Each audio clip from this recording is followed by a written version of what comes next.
I've come to the Y shape in the road now.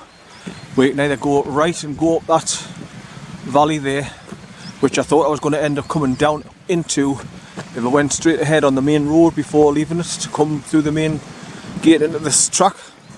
I would have possibly come down that valley there on the right, but you keep left here, go past this round homestead, keeping to the left, and I remember that baldy patch on the side of the hill there where there's no trees on the maps. I am getting a bit of a cool breeze blowing through the valley now. It's affecting my face and my ears, and I haven't brought my balaclava, so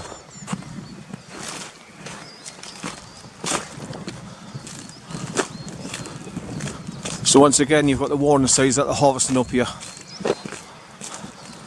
I'm sliding all over on this bit of ice. I'll get the soft snow, that's better. So that's looking up the right side fork, up that valley. Some red fenced off area and all, plastic fencing. I don't know what that's for. Harvesting site ahead. Warning, forest operations. Do not climb on the timber stacks. Right, so there's actually a farmer's track goes up and along the valley, which helps a great deal obviously because it's hard going otherwise. And if you do go that way, there's another ford there where the dog is. So I'll go over to it and put it on video. So if I've ever gone that way, I know how deep it is to get across.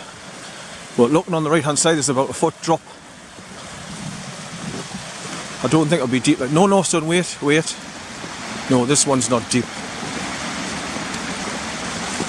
You can walk across that, no problem. As long as you've got waterproof boots on, which I have.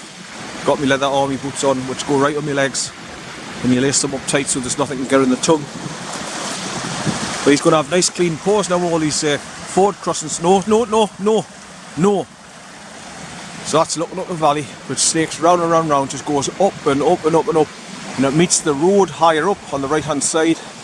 But there's loads of trees being chopped down there, making the side of the hill baldy.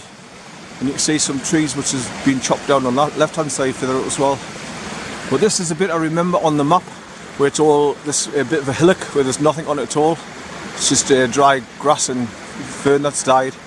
So I've just got to go back into this main track and continue up and round this part here.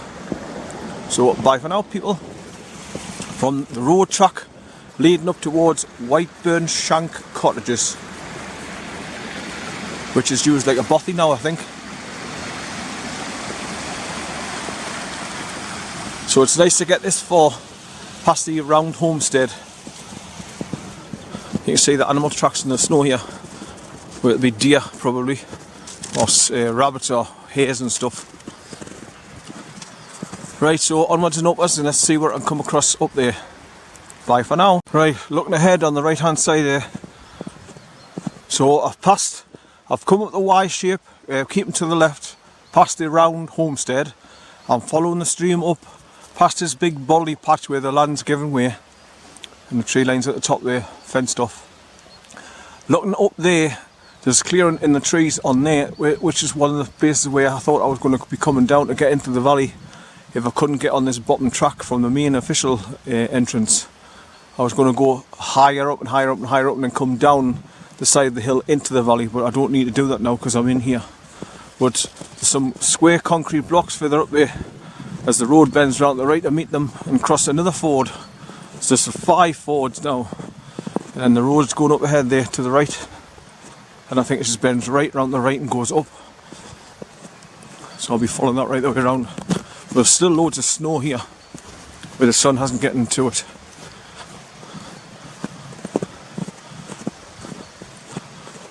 The dog is looking at the water and he's running. Hey, come on, yeah. Hey, come on. Cross here, son. Come on, I'm going across the ford. Come on, yeah. Come on. Good boy. Yeah. Come on. Yeah. We're going across the ford, son. Good boy. How it?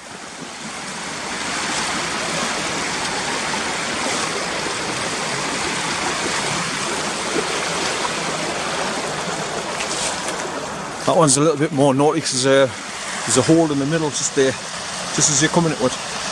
Right, so that's another ford I've had to cross. Aye, thank God for waterproof boots and leg gaiters. Amazing. Keep your legs nice and dry so your feet aren't cold and wet all day for your walk. But the water's lovely and clear here. You can easily catch it in your pan and boil it up for drinking water or cooking. And even filter it if you've got one of those filters to drink it. There's the sun just coming up over the trees there now. It's lovely. Warming up my face. So, it's onwards and upwards. I wonder why these concrete blocks are here. They must be going to put bridges across these eventually to make it easier for it to get up here for the loggers' vehicles. He's running backwards and forwards as usual. So for my 5 miles he'll have done 10. Come here, son. No, I don't want you going up there. Come on. Right, so bye for now, people. Just continue along the track towards Whiteburn Shank Cottages. I'm still looking along the side of the river here, looking for possible places that come down through the trees from up there where Kidland Cottages are. There is a few clearances, but they're not official paths or anything, and it's really steep.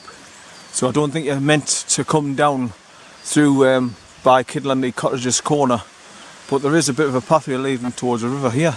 Looks like where people walk along because it's all like down in a dip where it's been walked on. That's looking back towards where there's one of them fence posts where they keep the fire beater sticks on the right hand side, but there's not in there, it's just on the side of the track where I've passed. I'm just taking this all in as I'm going along. Right, so the road's going to bend round to the right here and there's no snow. You can see the grass and the stones where the snow's melted. So I'll just keep on going up here. There's one solitary tree by itself there on the side of the track, and that's looking up through the bolly patch. The trees here are so thinned out and sparse, you can actually see up the top of the hill. So if you had to come down here, you just had to grab a tree and keep coming down, grab the next tree and so on and so on. But luckily I don't have to do that now because I'm actually on the main track, which is a godsend. Right, so onwards and upwards with my journey along this road track.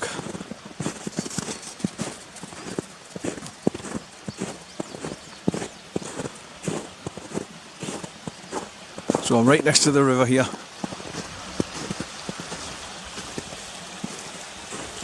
I love the sound of the running water, it's beautiful, therapeutic as usual. And because I'm in the middle of the forest, there's no sounds. There's a couple of birds singing that you can hear. The dog's enjoying his bit of freedom. There's no sheep or cattle through here, so I can let them off and not worry. And he can run ragged. I can hear him chewing on a tree somewhere. And there he is. Right, go on, son. Come on, Howie. Come on.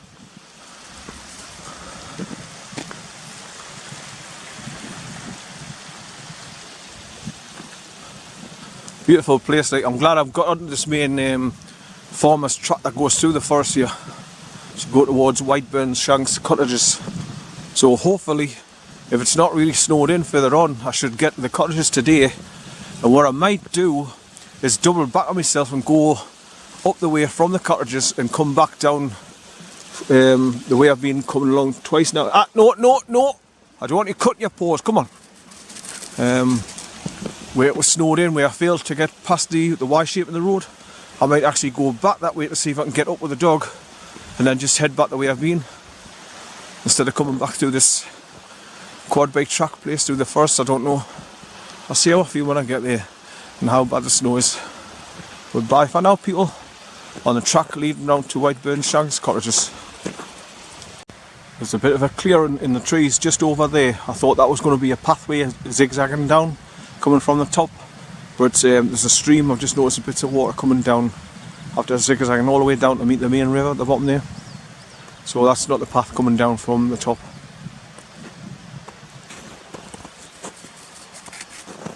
Couple of fallen trees, dead ones on the right hand side there. Sometimes you can see the grass and the stones on this track where the snow's completely melted. There's loads of wet sodden areas on the right hand side here where the water's running down the hill constantly to meet the gully at the bottom here.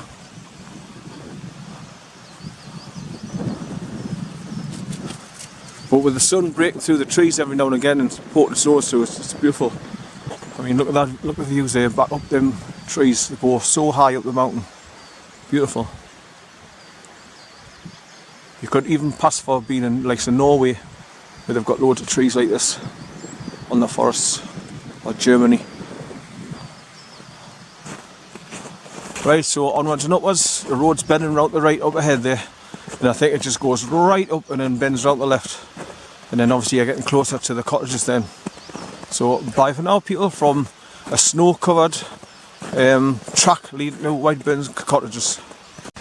And I've just come further along the trail here and I've started recording again because I've come across a round homestead that's just on a bit of an island by itself, and it's covered by this couple of trees in front of us here, so that's why I didn't see it until I was right on it like now. So I'll go a little bit further past it so I can look into it.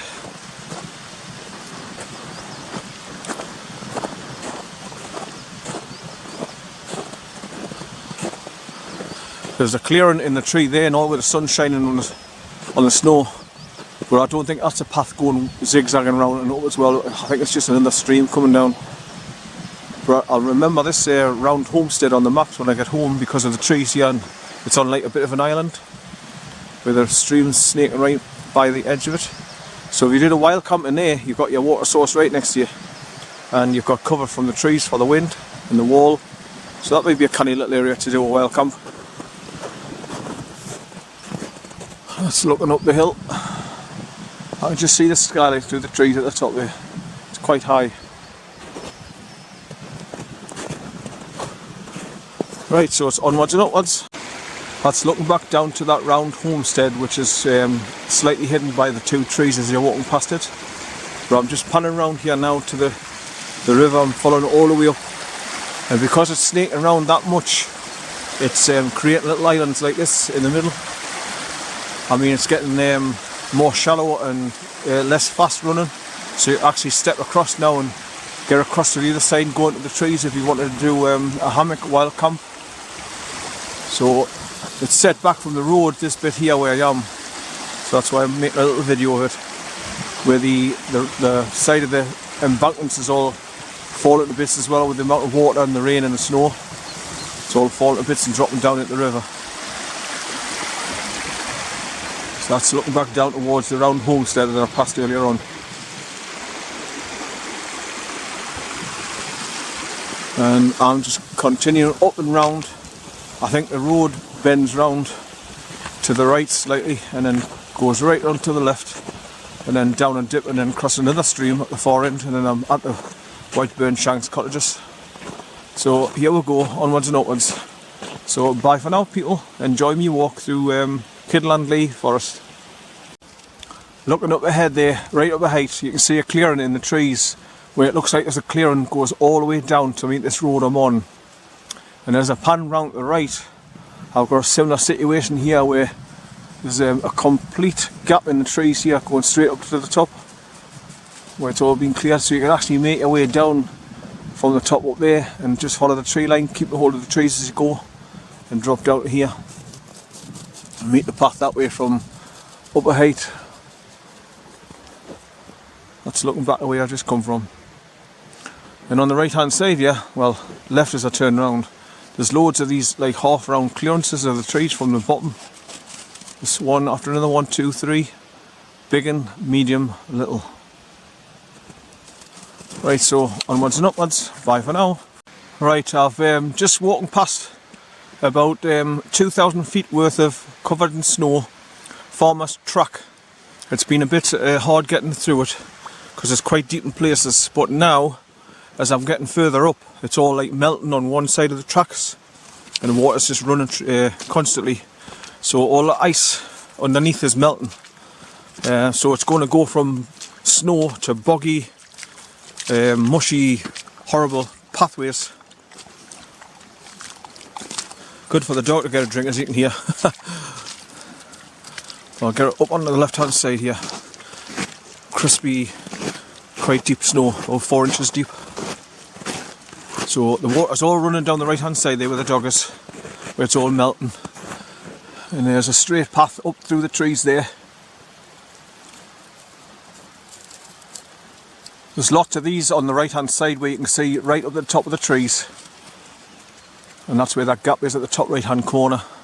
Where it's very steep of course, so you'd have to like step up, grab a tree, step up, grab a tree, or coming down you'd have to stop yourself falling down. Not recommended to come down from high up in case you start roaring down and then you come all the way down to here with a bump. Not very good for the health. But that's looking back down towards the round homestead that I passed earlier on. That was slightly hidden by 2 trees. And on the right hand side you've got your bits of islands and boggy grassed area where the river's running next to it, which is just down near the river, snaking round and round and round. So the road, as you can see, is going to bend round to the left through these trees here. And as I get around the corner, I don't think I'm very far from the Whiteburn Shank cottages, sorry. So bye for now. Onwards and upwards along here to my journey. Well, I found out where all the water's coming from. That's getting onto the path here that's melting all the snow on one side. There's quite a bit of a stream coming downhill through all these loose stones. And eventually it's working its way through here. And then seeping through the grass and then onto the track. And it's just making its way all the way down there. That's where I've just come from, melting the snow as it's going. Just on the one side of the track. And obviously I'm coming across really deep snow again now, so I hope it's not going to get worse as I get round the corner to go towards the cottages and I don't make it again. I'll not be very happy. But I'm right next to the stream, which is just down to the left there. No son, no. And obviously there's no steep embankments with the trees now, because I've got to the top of the valley basically where it's flattened out a bit, so you can literally see through the trees to the other side here, just on the bend of this road. So this is why I've come exploring to see exactly where I come across. So yes, stream coming down from the hill on the right, and a dead tree falling across the stream further up on the left there. Just things I'm going to remember for this path. His nose is going like the clappers again, so you can smell something. Must be a deer's or something. He's always doing that when we come into the forest. Right, so we'll get around this corner because the sun's just poking its way through there. So onwards and upwards. So bye for now, people. Right, I've just walked along the pathway further along here, past that first stream on the right hand side, and I heard running water fast. So I'm just looking now to the right again, and there's another fast moving stream coming downhill through the trees. Look, just going for a closer look.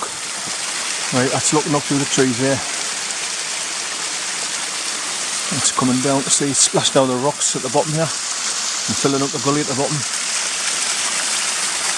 So plenty of water sources if you're doing wild camps. And that would be a really nice filtered water, that coming through the rocks and all that, naturally filtered. Boil that up and drink it, it'd be lovely. Better than tap water any day.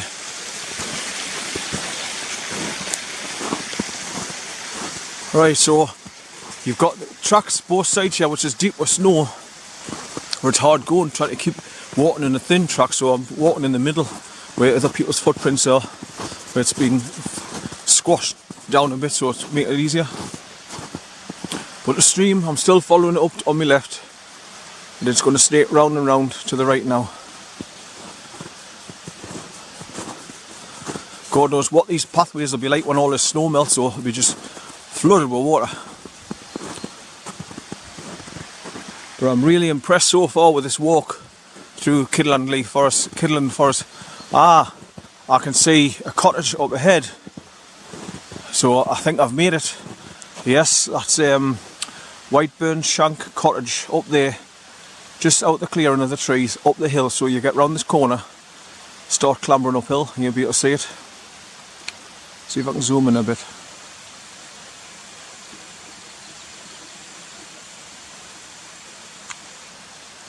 That's it there. There is, so Whiteburn's Shank cottage. So I'm going to go up to it, I'll pass it, and then go round to the left and see if I can get on the fork of the road where I came the other day, past Kidland cottages, and I couldn't make it any further with the Ben Leone, and see where it comes out this time. So bye for now.